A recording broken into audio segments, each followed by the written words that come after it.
Welcome to Novara Live. I'm Michael Walker and I'm joined by Kieran Andrieu. Kieran, how are you doing? Michael, hello. I'm okay. I'm a bit chilly. It's been a bit chilly in the studio today. Not complaining. Apart from that, I'm very well. Coming up tonight, a billionaire Tory donor defects to reform, and the suspected killer of United Healthcare CEO has been caught. And we're going to talk about political violence occasions when it seems to work. Awkward question. But it seems to be the case that this murder of the healthcare CEO has created a wave of anger, not necessarily at the shooter, but at healthcare bosses. That's, of course, not to endorse political violence, but it's to say it's an interesting question which has been raised. Before we get on to all of that, this whole organisation is funded by you. If you are already a donor, thank you so much. You make this all possible. We really want to have a massive year next year, grow the organisation, get new studios, etc., etc., etc. If you want to be part of that, please do go to novaramedia.com/support. Our main ask, or our usual ask, is for the equivalent of 1 hour's wage a month, but whatever you can afford, whatever you feel like donating, we really, really do appreciate it. The Hayat Tahrir al-Sham, or HTS fighters, who brought down Syria's former leader Bashar al-Assad, have anointed a new prime minister. Mohammed al-Bashir formerly led the Syrian Salvation Government in HTS-controlled Idlib province in northwestern Syria. HTS say al-Bashir will now lead a national transitional government, remaining in post only until the 1st of March next year. The appointment came after al-Bashir met with members of the former Assad government alongside HTS leader Abu Mohammed al-Jalani. He's given his first comments to a Western news agency since the fall of Assad, responding to fears in the West that Syria may collapse into chaos. Their fears are unnecessary, God willing. The country will be rebuilt. The fear was from the presence of the regime. The country is moving towards development and reconstruction. It's going towards stability. People are exhausted from war. So the country isn't ready for another one, and it's not going to get into another one. The source of our fears was from the Iranian militias, Hezbollah, and the regime which committed the massacres we are seeing today. So their removal is the solution for Syria. The current situation won't allow for a return to panic. New footage has also emerged from inside the torture centre of the former Assad regime. Located 18 miles north of Damascus, the Sednaya prison was notorious for the use of torture and excessive force. It's believed to have multiple underground levels, with witnesses reporting ongoing efforts to rescue prisoners who nearly suffocated due to poor ventilation. Hundreds of Syrians have turned up at the prison, forming long queues as they try to get in to search for relatives believed to have been captured by the regime. According to some reports, weekly and sometimes bi-weekly executions were carried out by hanging between 2011 and 2015, with approximately 50 individuals executed at a time. It's not just Syrians, though, celebrating the fall of Bashar al-Assad's regime. Israel also appears to be taking advantage of the vacuum that's been left behind. Overnight, the Israeli military is alleged to have fired multiple barrages of missiles aimed at knocking out Syria's air defences and military capabilities. Israel has also destroyed Syria's naval fleet, targeting ships in the port of Latakia. The Syrian Observatory for Human Rights say Israel has launched more than 100 airstrikes on Syrian military installations over the last 2 days, making it one of the most extensive air campaigns in the country's history. Israel has justified the airstrikes by saying they are aimed at stopping Syria's weapons from falling into the hands of terrorists. But earlier today, reports emerged of Israeli ground forces approaching Syria's capital, Damascus. We're just hearing from the Reuters news agency that Israeli tanks have been seen near Damascus. The IDF, the Israeli Defense Force, denying those claims to Sky News, but Reuters suggesting that they have received that information from multiple sources. So the IDF went beyond denying the reports. This is a statement from them later in the day. They said there has been fake news that has been circulating around. IDF forces are not advancing towards Damascus. This is unbased and has no facts. We're not involved. We are not a side in this conflict, and we have no interest other than protecting our civilians. Those latest reports come in the context of Israel seizing the UN-controlled buffer zone between Syria and Israel in the Golan Heights, the illegally annexed Golan Heights, of course. Israel's ambassador to the UN, Danny Danon, explained the action to the UN like this. In response to this evolving security threat and the danger posed by it to Israel, particularly to the residents of the Golan Heights, Israel has taken limited and temporary measures to counter any further threat to its citizens. The Israel Defense Forces have deployed temporarily in a few points and in a limited capacity east of Line A, focusing on specific locations where defensive measures are necessary to maintain security stability and preventing armed groups from threatening Israeli territory. It's defensive, but we're invading a neighboring country. It sounds a lot like Israel. The UN, in response, has accused Israel of violating the 1974 UN Convention that puts the buffer zone under UN control in order to preserve peace between Israel and Syria, although, of course, via illegally occupied and annexed Golan Heights, right? It's not even a buffer zone that separates Israel from Syria. It's a buffer zone that separates Israeli-occupied Syria from Syria not occupied by Israel. Earlier today, I spoke to Middle East analyst and former Israeli negotiator Daniel Levy. I began by asking him to lay out what we currently know about Israel's actions in Syria. So what we have seen primarily is an Israeli land incursion. Of course, Israel permanently occupies and indeed has illegally annexed Syrian territory, the Golan Heights. That's not recognized around the world. It was recognized by the Trump administration. Israel has gone beyond that into the Syrian Golan area. Unclear where that is going to stop. That is part of a demilitarized zone from the 1973 war. There's a UN disengagement observer force there. Israel apparently is paying no attention to that. One thing Israel has done.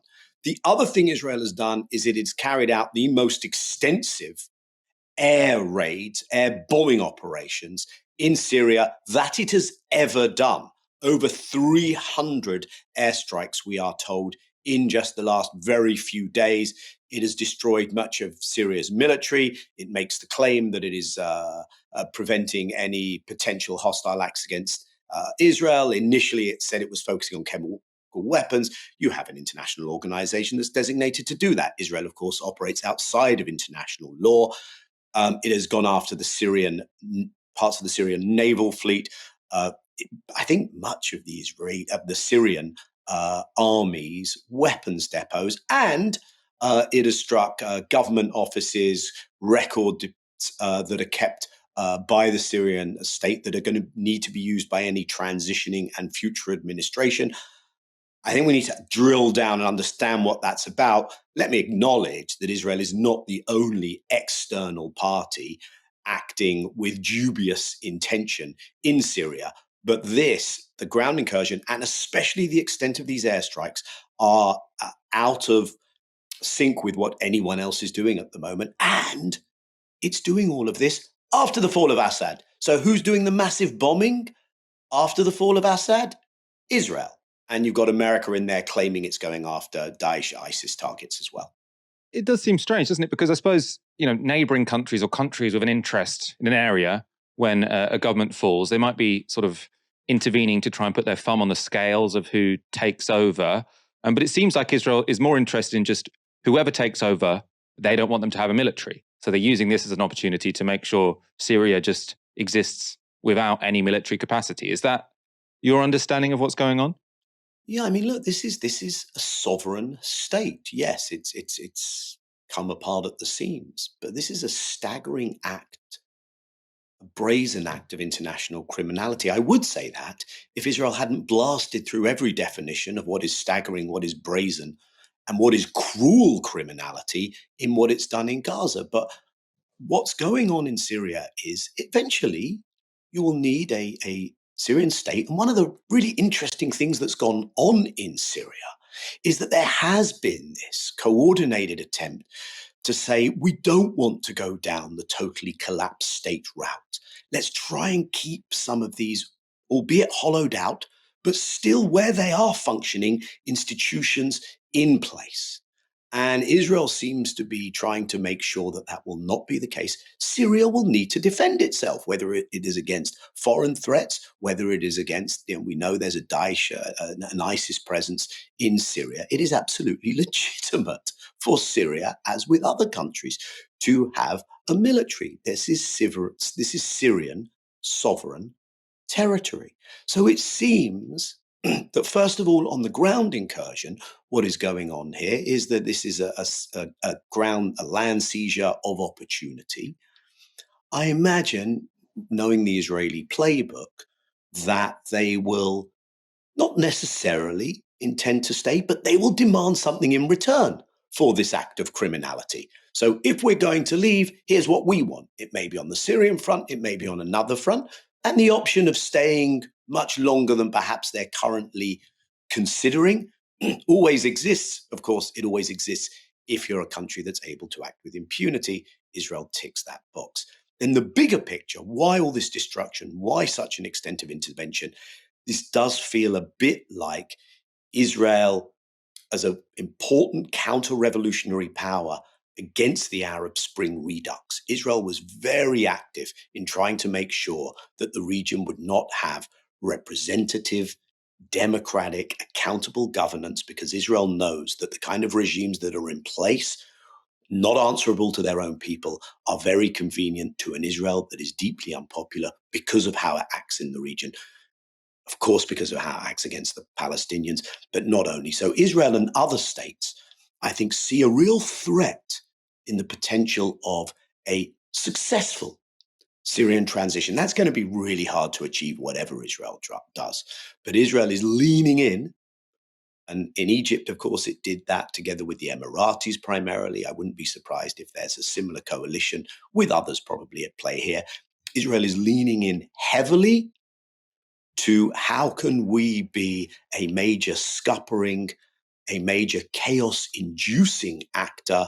Because yes, whatever happens, Syria is going to be focusing on rebuilding itself, as it absolutely must. But the idea that over time a Syria will emerge that has credibility in the region, internationally, and that is not okay with how Israel behaves in the region is not something Israel likes as a prospect, and it's unfortunately able to act in this way.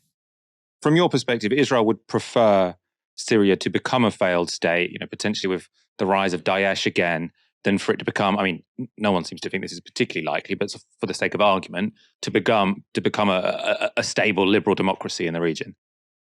Look, I don't want to talk in terms of stable liberal democracies. I'm not sure where there are many of those in the world today that are doing good by their people. But in terms of it being an effectively responsive to its people governed state, as you say, as unlikely as that is, but the region needs a success story. Yes, Israel seems to be yet again set against that outcome. I think it is worried wherever that's a possibility, and its core regional allies are most fearsome of that possibility. Israel also has this, Syria has acted as a conduit, as a pass-through territory for the arming of Hezbollah. But Israel has gone after those attempts for armaments to traverse Syria from, let's say, Iraq into Lebanon. For an awfully long time, it's been able to act largely at will in Syria. So what it has done now is of a different order of magnitude. It's also in the face of a different reality for Hezbollah in terms of how Iran is now rethinking, and I think is deep into the process of reformulating its national security doctrine. So all that comes into play. And I think, just again, reflecting on the fact that Israel has gone after these equities of the Syrian state the day after Assad.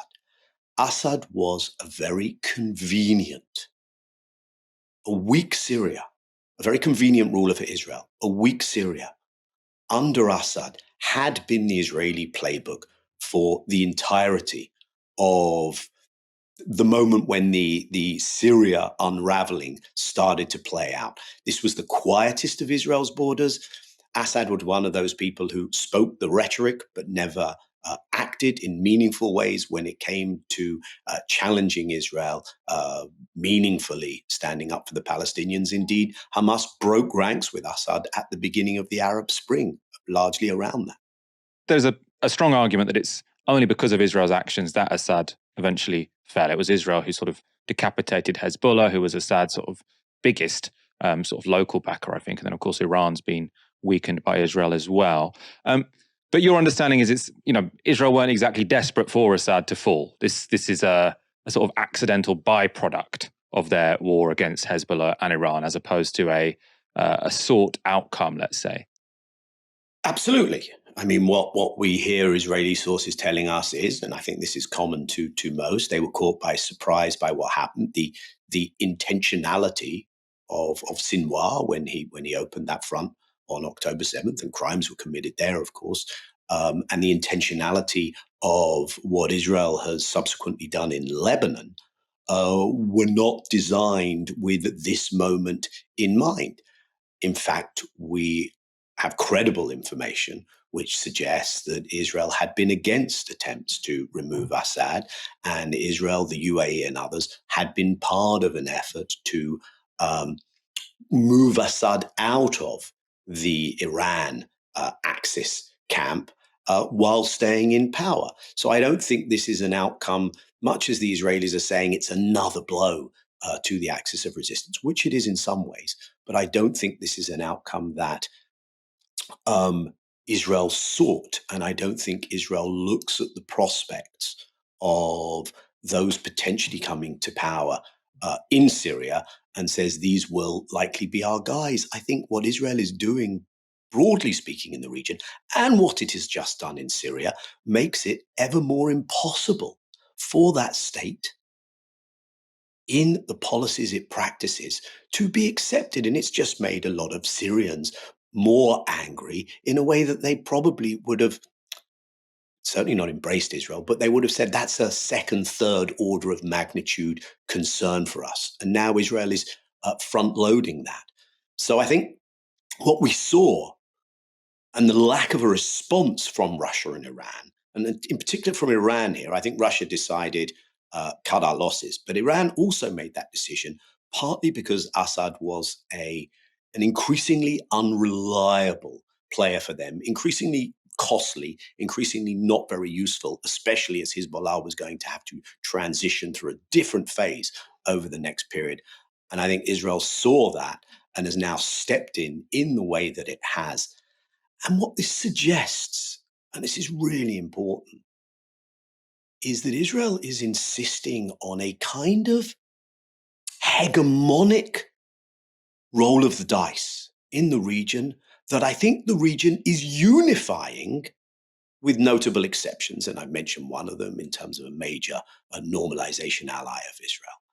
But much of the region is unifying in its own ways, hesitantly, by saying this is an impossible thing for us to deal with, that Israel is going to feel that it can strike across the region with impunity and that it will impose its will, including its will being the genocidal, ethnic cleansing and massacre of Palestinians. That just doesn't play well in the rest of the region. And when you see something like the Saudi-Iran rapprochement, where you see the condemnations of what Israel is doing in Syria, of course, off the back of the condemnations, what Israel is doing against the Palestinians, haven't led to enough action.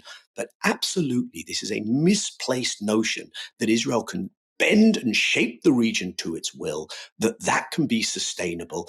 And it's Israel as the one-trick pony, that all it knows is military aggression, and it has no political plan for its long-term future in the region. And it is proving that once again in Syria as we speak. I know your sort of principal area of analysis is in Israeli politics and foreign policy. I do want to take the opportunity, though, to ask you about what is going on in Syria today in particular. So Mohammed al-Bashir has been announced as Syria's new interim prime minister, and there's clearly an attempt to portray what's going on as some kind of orderly transition. I feel like sort of there is a bit of a PR drive both within Syria and in the international on the international stage for the groups who've just taken over the country to say, look, you don't need to worry, the state's not allowed to collapse, everything's in order, the transition is going fairly smoothly. Is that a sort of image that you buy? Are you sort of persuaded by that? I think what we have to do is work with what we've got. And what we've got at the moment is that only a few days in, so way too early to say where this is going to go, but only a few days in, first of all, it's rare one gets good news from that part of the world. The Syrian people who have gone through what they've gone through under the Assad regime, who do now feel that freedom of liberation. You see the images coming out of Sandanaya prison. Let's at least just step back and acknowledge this is a good few days. Then we can acknowledge that this hasn't gone south in the ways it could have. There have not been massive inter-ethnic clashes. There has not, and one has to say this with caution, there's not been a bloodbath. The Alawi coastal region, which we still don't know what its fate will be, but they have reached out mutually, and so far at least, that is being managed in responsible ways. Likewise in other areas, likewise with elements of the transition. Of course, it won't all go smoothly. Partly that will be internally generated. Partly that will be those external powers who I think will be deeply invested in preventing it from going smoothly. But there's at least the plausibility of something emerging here which does not follow the playbook of chaos, collapse, and further suffering. And it may be, and I'm veering off into perhaps, optimistic territory here, it may be that what the Syrian people have gone through for so long, and especially in this bloody almost decade and a half, will immunize to some of those external attempts. And people will say, it's not worth it. You give me your weapons and money, but I just want some normal life. Now that's a hard place to get to. We will see whether sanctions are lifted so Syria has a chance to rebuild itself. That is what should happen. The stupidity that we're not going to talk to this faction or that faction. You talk to people, but primarily you let Syrians, with the right encouragement, try and resolve this. That's the play that we've got to give a chance to, and we've got to allow to possibly play out in the coming days and weeks and months. Reform UK might only have 5 MPs in Parliament, but while their representation in the Commons might be limited, their support among the very wealthy just keeps growing. Former Tory donor and billionaire Nick Candy has today joined the party, becoming its treasurer. The property tycoon accused the Tories of a complete breach of trust with the wealth creators in our country and said he would be donating a 7-figure sum to reform, so that's over £1 million.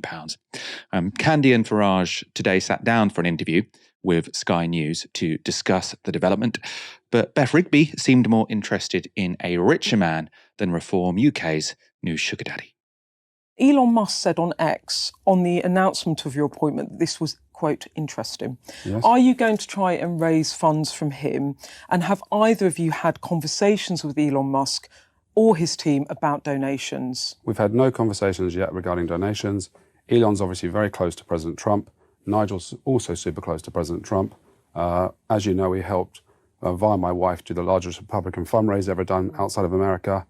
If Elon wants to give and it can be given legally, then of course Reform would be very interested in that. Because Nigel Farage, there was talk about an £80 million donation from Elon Musk. A Sunday newspaper story without any basis of fact. Now, let's be clear, Elon Musk is very supportive of what Reform is trying to do, supportive of me personally, and we've got good connections with him. Nick's got good connections with him as well. He's messaged me this morning.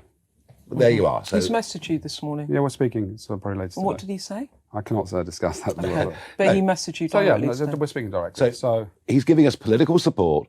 We have, at this stage, neither solicited or been offered donations.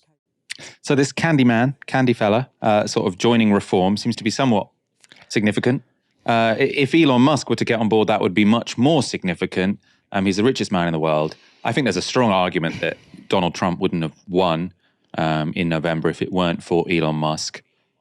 How relevant do you think it is that Elon Musk, clearly is backing Reform?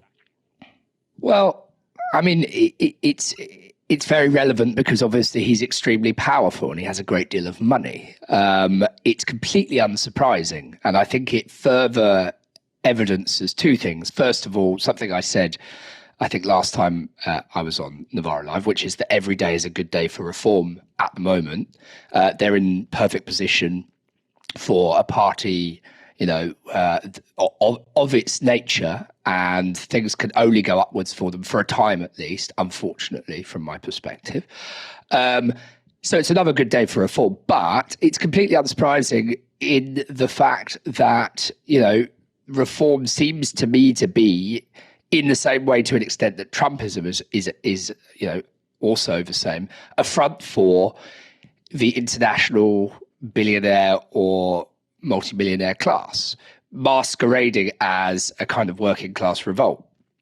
And I think sooner or later, if reform were ever to taste any real power, which I am skeptical as to whether they will, but if they were to ever taste any real power, significant power to make decisions, they would pretty quickly, I think, be forced to reckon with the contradiction at the heart of their political project, which I think mentioned last time as well, which is the conflict or the paradox between nationalism and a kind of nationalist ideology in politics and free market fundamentalism. That is a synthesis that they haven't been forced to face the contradictions of yet, because, again, they're in a very good position because they don't have any real significant power. I suppose I was going to say it's a contradiction that Trump seems to have resolved. But I mean, one thing you can do if you're the American president is just massively increase the deficit, because you have the dollar, you have the reserve currency. So, Donald Trump he isn't a particularly free market guy in the sense that he's put up loads of tariffs, but he did keep business happy by giving them massive tax cuts. He didn't sort of cut many entitlements because that would have lost him support. So what did he do? He just went into loads of debt, which is fine if you're the Americans. If I know you say it's unlikely, it probably is in the near term. If reform were to get into government, they probably wouldn't have that option open to them. So the contradiction might become apparent more quickly than it otherwise would. We heard Nick Candy in that clip sort of say we would accept money from Elon Musk if it could all be done legally. As far as I understand, as it stands, Elon Musk could kind of donate reform 80 million quid if he wanted to, and he's clearly got enough money, so that's just spare change for him, right? So it seems like it should be a priority for the Labour Party to change the law so that you can't have the richest man in the world who resides in Texas handing over, 20 years worth of funding to a relatively small party in Britain. Yeah, I mean, in the United States, it's a byproduct of something called Buckley versus Vallejo, which was a piece of legislation passed in 1976, in which, large campaign donations were made totally permissible, and large corporations under that legislation are synonymized, are seen as the same as individuals. And so they can donate as individuals, which effectively removes, there are some limitations, but effectively removes the cap on the amount of money that can be donated by corporations to political candidates. With all of the predictable outcomes that we see in US politics, I think, there is no arguing with, if the Labour Party has any sense whatsoever, it will, for its own self-interest, much aside from the health of British politics, it will move pretty quickly to close any loopholes and stop British politics, mirroring the worst aspects of US politics, bought and sold, etc. A suspect in the killing of health insurance boss Brian Thompson has appeared in a Pennsylvania courtroom after being arrested in the state on Monday. This was the moment 26-year-old Luigi Mangione arrived in Blair County Courthouse in Hollidaysburg. What a fantastic name for a place. That's in Pennsylvania, where he was charged with possession of an unlicensed firearm. Just hours later, prosecutors in New York City, where Thompson was killed last week, charged Mangione with murder. New York City Police Commissioner Jessica Titch gave this account of the arrest. The suspect was in a McDonald's and was recognized by an employee who then called local police. Responding officers questioned the suspect, who was acting suspiciously and was carrying multiple fraudulent IDs as well as a U.S. passport.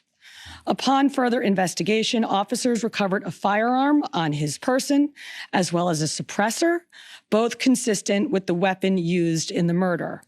They also recovered clothing, including a mask consistent with those worn by our wanted individual.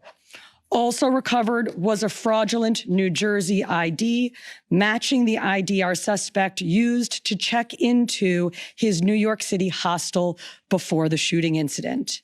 Additionally, officers recovered a handwritten document that speaks to both his motivation and mindset. According to officials, that document was a manifesto, and one police officer describes it as displaying, quote, ill will towards corporate America. The New York Times also has this detail on its contents. They say a handwritten manifesto found with Mr. Mangione on Monday mentions United Healthcare by name. Of course, the murdered man was the CEO of United Healthcare. They say the note noted the size of the company and how much money it makes, and also broadly condemned healthcare companies for placing profits over care. And that's according to a senior law enforcement official who saw the document. And the official quoted it as saying, these parasites had it coming, and, quote, I do apologize for any strife and trauma, but it had to be done.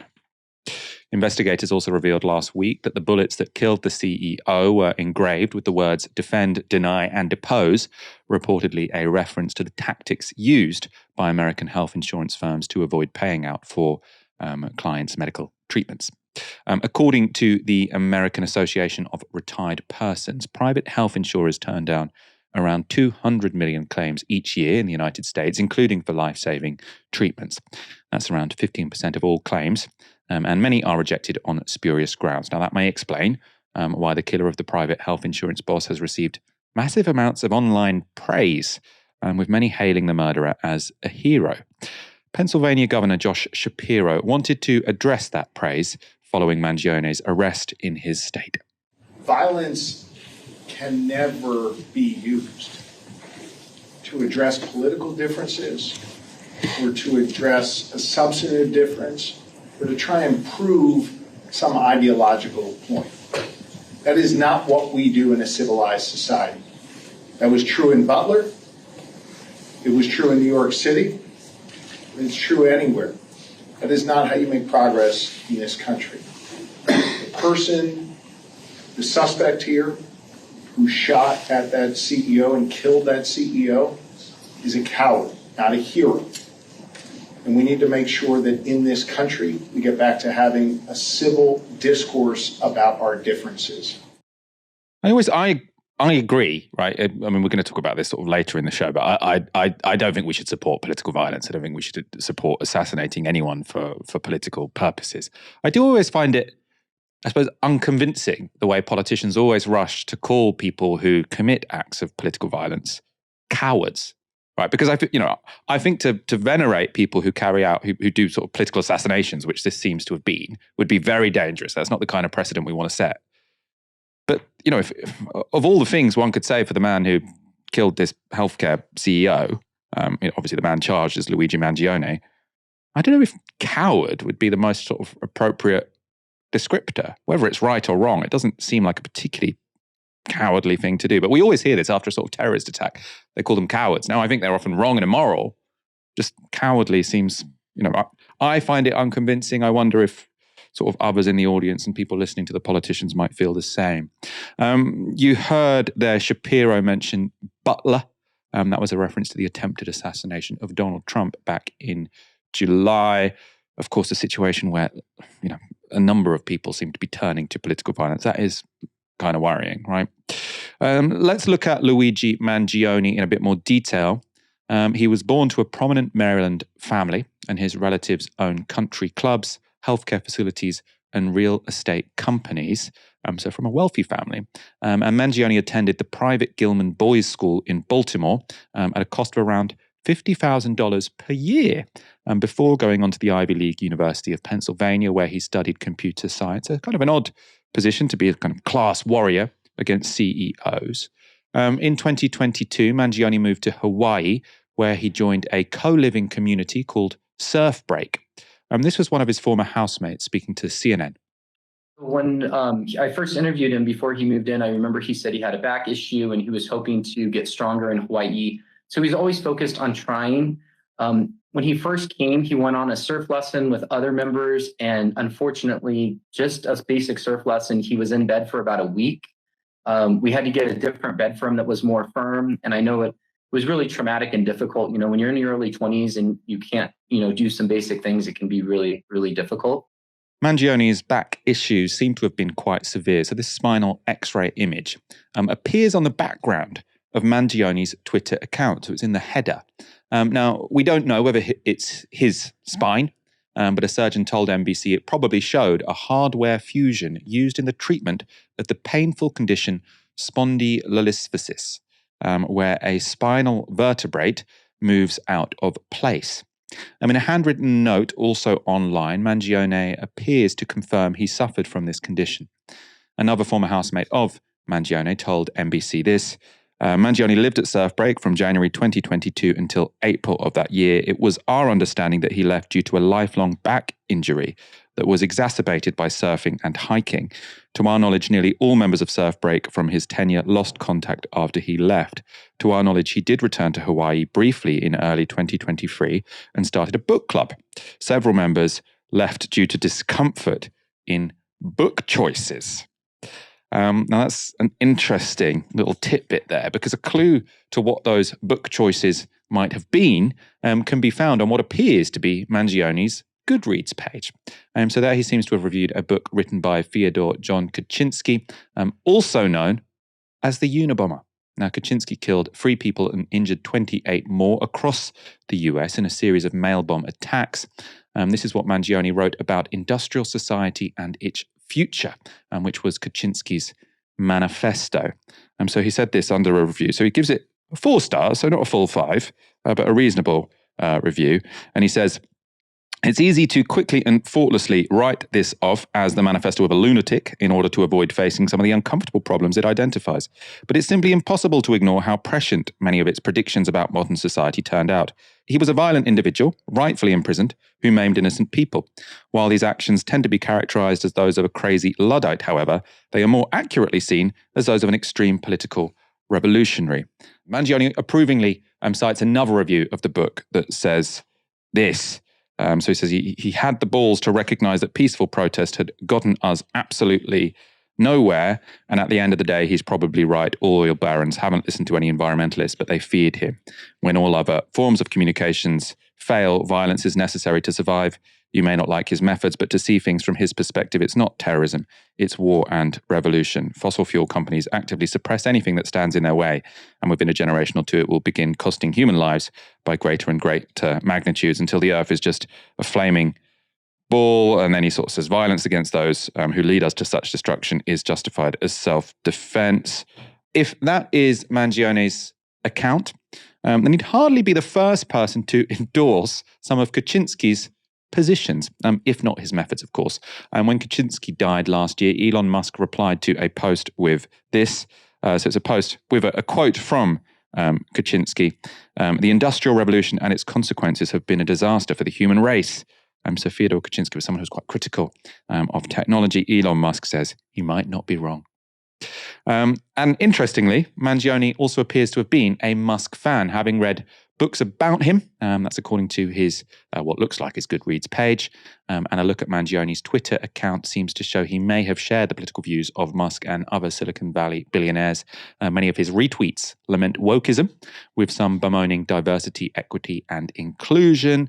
He also showed an interest in declining birth rates in countries like Japan, as well as in new technologies like lab-grown meat. Lots of these things I'm kind of interested in, but don't read too much into that. Of course, none of that seems related to the crime he's alleged to have committed. According to Mangione's statement in the Pennsylvania court, he had recently broken off all contact with his family and friends, apparently following his spinal surgery, and his mother reported him missing to police just 3 weeks before the shooting took place in New York. Now, it's a fascinating story. This idea that you can sort of, after a potential killer gets named, you can just scroll through their Twitter page, their social media, their Goodreads accounts. It all feels very, unique to our sort of current political and technological moment. However, much of the American public seems fixated on a topic somewhat more base, namely Mangione's abs. This is another of the images on Mangione's Twitter profile. It speaks for itself, really. I don't need to add any comment. Since his identification in the press, Mangione's Twitter has proved a massive hit. Actually, I don't know if it's because of the pictures or because of the tweets, but overnight he's gone from a few hundred to 320,000 followers. Twitter Trending also had a story that sort of made me chuckle a bit this morning. It lamented healthcare CEO's killer charged, public focuses on suspects' looks. Kieran, interesting, this isn't the first story we've done in the last month or so about a sort of surprisingly, well, not surprising, why would it be surprising? A particularly attractive fugitive. But this one does seem to have sort of captured the imagination of many Americans in a way which, I don't think what Josh Shapiro said is ridiculous, right? I think political violence isn't something that should be normalized. At the same time, I do think there are sort of people within the American establishment who are going to be, a bit perturbed that this is the response to, an attack on a health insurance CEO. And that I suppose does speak to something about the healthcare system in the United States. It's a puzzle. I mean, I've been, first of all, listening to everything you said about him and his position, some of which, I didn't know. He's clearly a very confused person, right? He's a confused person. That's the first thing I think it's important to say.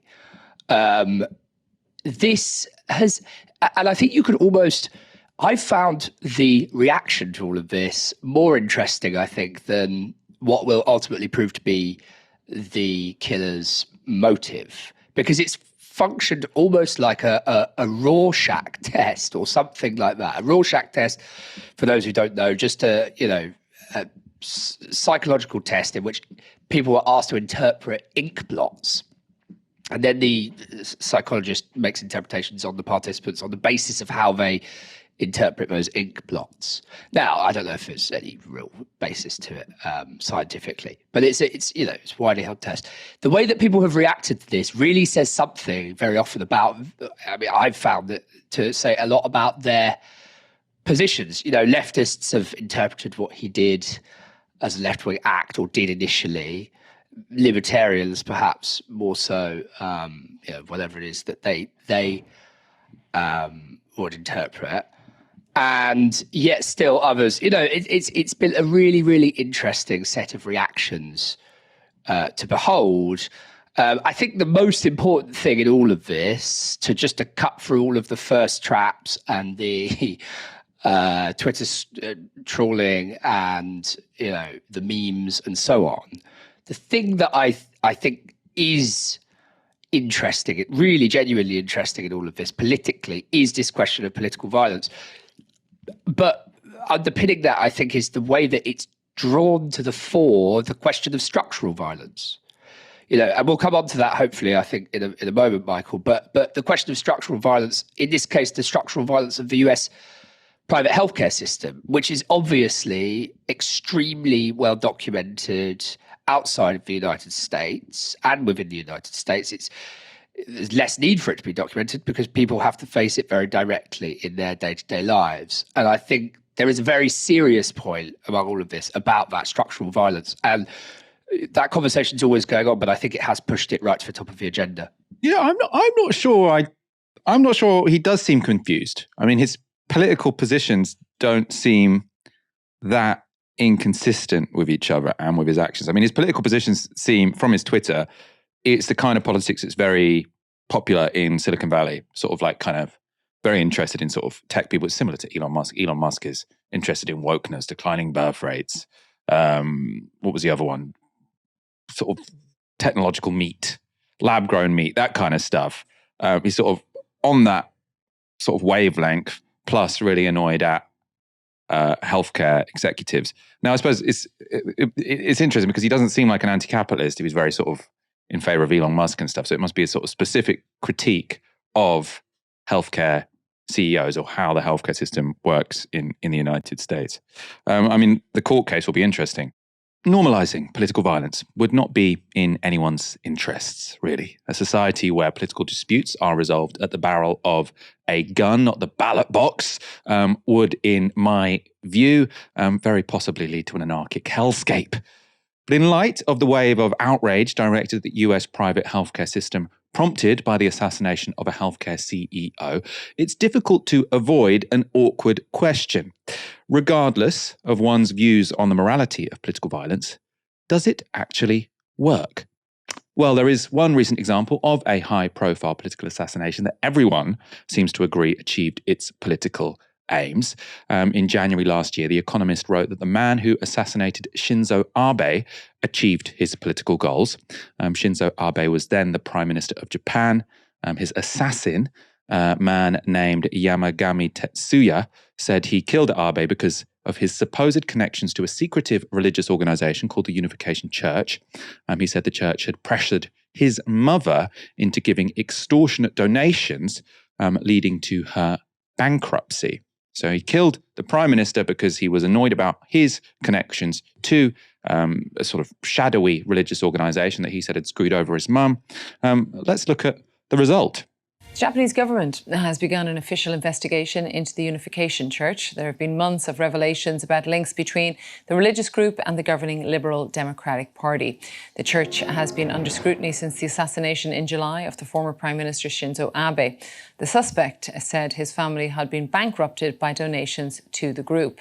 Since that story has sort of come out, we've just had this sort of huge revelations about just how close the Unification Church's ties to the ruling Liberal Democratic Party here in Japan are, and how deep and how far back they go. They go back decades. In fact, to Mr. Abe's grandfather, who first allowed the Unification Church to come from Korea to set up here in Japan. And we found out in September that 179 MPs from the ruling party, the Liberal Democratic Party, had close ties to the church. And I think the Japanese public has just been shocked by this. And Prime Minister Kishida's personal popularity ratings have fallen through the floor. So I think this is a response to that. And now the government is cutting its ties completely with the church and investigating it as well. It was really, really remarkable, right? It seems like he did this assassination. The public learnt about his motives for murdering their prime minister and decided he had a point. It was. I remember sort of watching this at the time and thinking, whoa, this is strange. I'll read you a bit more from the Economist article. They said, until the assassination, few in Japan gave much thought to the UC, a Korean outfit often known as the Moonies. Now the country has become obsessed with it. The most searched "What is?" query on Google in Japan 2022 was "What is the Unification Church?" The most searched. Television talk shows have featured people whom the group allegedly manipulated into making large donations. Japanese media have pursued stories about ongoing ties between the group and members of the ruling Liberal Democratic Party. The government has scrambled to respond. One official told The Economist late last year that it was spending half its time trying to clean up the issue. An interagency consultation centre for victims of the church was launched in September, and they go on. 2 months later, the Education Ministry opened an investigation of it, the first such probe of a religious group, setting the stage for the UC to be stripped of its tax-friendly religious corporation status. A new law aimed at defanging it and similar groups came into force last week. It bars them from soliciting donations through fear. It also gives recusant members a right to claim back their tithes. The LDP conducted an internal inquiry to suss out ties between its legislators and UC members. 3 ministers had to resign over such links. This is really, like, he got everything he wanted, right? So he was saying he was annoyed at the Unified Church because he thought that they had managed to sort of pressure his mum, or the Unification Church, sorry, because he thought they had managed to pressure his mum into giving over so much money. Then he killed Shinzo Abe, and then the government literally sets in motion an inquiry which uncovers all of this, bans the religious organization from pressuring anyone else for getting money, and brings down a bunch of government ministers for being close to the Unification Church. So really interesting. As you can imagine, in the article I'm quoting you from, The Economist were concerned that this sequence of events could set a terrible precedent. And it would be interesting to know if Luigi Mangione, who's been charged in relation to the murder of the healthcare CEO, had taken a keen interest in the politics of Japan. If he sort of got, if he had a poster of this guy who'd killed Shinzo Abe up in a bedroom, that would certainly be interesting. The potential assassin, though, might have made a different decision if he'd taken a keen look at post-war politics in Italy. Because I'm going to show you the other side of the equation now, because one of the most self-defeating acts of political violence was by the far-left Red Brigade in 1978. Now, the Red Brigades had been opposed to the Communist Party working with the Christian Democrats. So those were the two major parties in Italy at the time. They were sort of collaborating with each other in a sort of grand coalition type situation. The Red Brigades, who were more revolutionary, didn't like this. They wanted to stand in the way of this accommodation. And to that end, they decided to kidnap the country's leading Christian Democrat, as this report, or this news report from the Time explains. Since March the 16th, Italy, which has known continuous economic and political uncertainty for a decade, has been without its central political figure, Aldo Moro, 5 times Prime Minister and a strong favorite to be the country's next president. A highly organized gang ambushed his car and its following car of bodyguards. He has since disappeared without trace. As the bodies of the dead guards lay in the street, killed almost without firing a shot, a huge public reaction was mobilized across the country, particularly in the north, where in major cities like Milan and Turin, thousands of people filled the piazzas to demonstrate against a terrorism that had been growing steadily for a decade. The crowds represented organized labor, political parties, and the common public. After that, there was sort of a pretty horrendous period where this former prime minister was being held hostage. The government didn't want to negotiate, and the Red Brigades ultimately killed him. So they killed Aldo Moro. They had hoped the whole sort of action would push the country into a revolutionary fervor. Instead, as you could sort of tell from that clip there, it united the public against them. As friend of the show David Broder has written in Jacobin, the Red Brigades who took Moro hostage sought to prevent a reformist solution to Italy's institutional impasse. Their actions, or at least the anti-communist blowback it produced, did help block the Italian Communist Party's path towards power. But while they thought that this would radicalize the Italian political landscape, they were sorely mistaken. So essentially, they said, we think the left-wing party is too reformist. They're getting too close to the Christian Democrats. We're going to wake up the public by, killing a former prime minister, and the whole public said, this is wrong. We don't want this. And I think the left kind of never really recovered in a way. The Communist Party condemned it, but it did the opposite of what the people were intending. Kieran, I could have spent a week researching this. This afternoon, though, I sort of just went to the two examples of political violence where I sort of thought it obviously worked, and one where it obviously did the opposite of work. I don't know if you've got any more examples up your sleeve, or what you think we can learn from those two examples that I've given. I think what you can learn, not necessarily from those two examples necessarily, Michael, but I think they do obviously show that there is no single universal answer to the question. Actually, let's be more difficult about it. To the questions, is it always effective, and or is it ever justified? I don't think that there can be simple yes or no's that are universally applicable. It does, sorry to be boring, but vary from case to case, as those two examples show, at least in respect of answering one of those questions. I think, if you were to study political violence over time, and assassinations, and tailor the question towards sort of answering the question to sort of answering the question: is it effective? You would probably be well advised to look at whether it was based on a coherent internal ideology, and also whether it was backed up or rooted in kind of wide social movement. Whether the purpose of the objective of the killing, whatever, was backed up by those two things. I think might be useful, key in determining whether it's successful or not. What I would say is that, generally speaking, for myself, I do not like people being killed, obviously. But I do think that this question is inseparable from the question of structural violence. That's again, not to say that it's ever justified. I'm not here to make value judgments like that. But I think, some people will rob you and kill you with a gun. Some people will rob you and kill you with a fountain pen. Some people will use armies and fleets.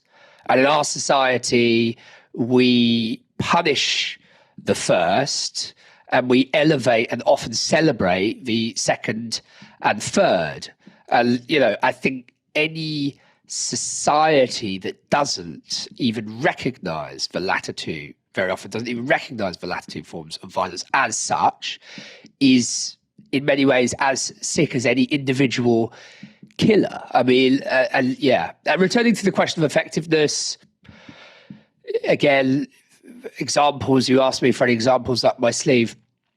Okay, let's use the Kennedys. Let's just stay with the Kennedy brothers. Bobby Kennedy's assassination, it's very plausible to argue that it killed the possibility, it stemmed the tide of American liberalism moving from the 1960s into the 1970s. I think that's a very cogent argument that the assassination of Bobby Kennedy in 1968, if one wanted to stem liberalism and keep it, American liberalism and stop it in its tracks in the 1960s, it achieved that goal. It's not clear at all that that's what Bobby Kennedy's killer wanted to achieve, by the way. But if it were, that would be the case.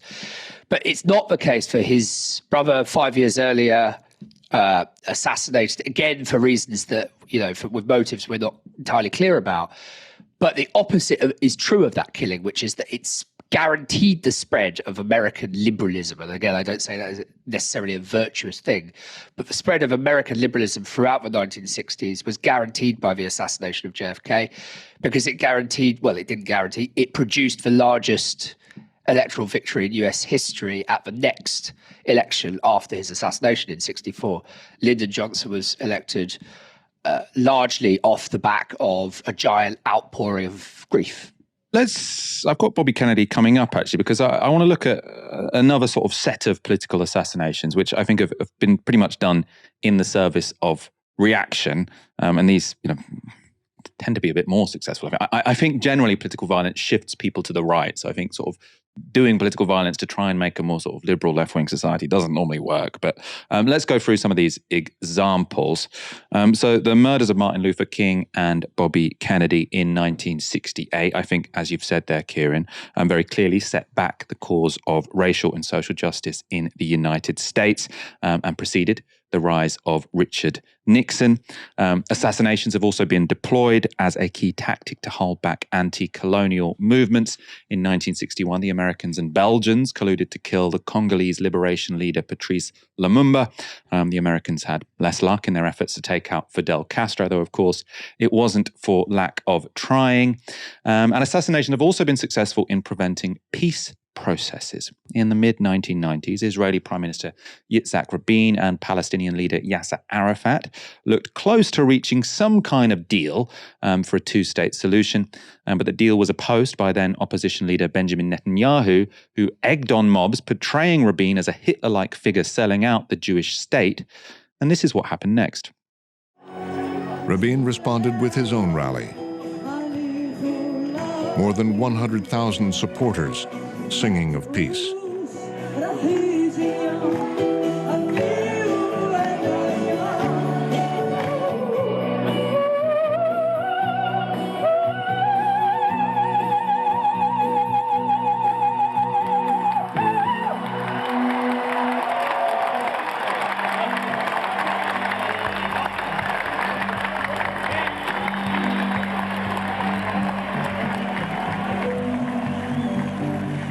Then, as Rabin was leaving, that's him coming down the ramp. The man in the blue t-shirt approached. 3 shots from behind. The Israeli Prime Minister Yitzhak Rabin, the architect of the Middle East peace process, has been assassinated. The assassin, a right-wing Israeli Jew, Yigal Amir. Truly shocking news from the Middle East tonight. Israel's Prime Minister Yitzhak Rabin has been assassinated. Evening spent dreaming of peace turns into a national nightmare. Outside the hospital, the crowd began to chant, "Bibi is a murderer."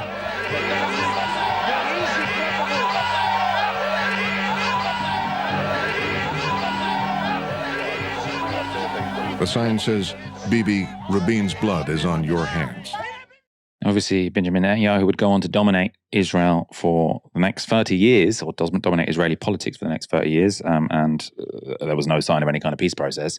Kieran, I know Jonathan Friedland called that the most successful assassination in world history because, the person who killed Yitzhak Rabin got exactly what he wanted, which was a more right-wing Israel and no peace process. What's your take on that?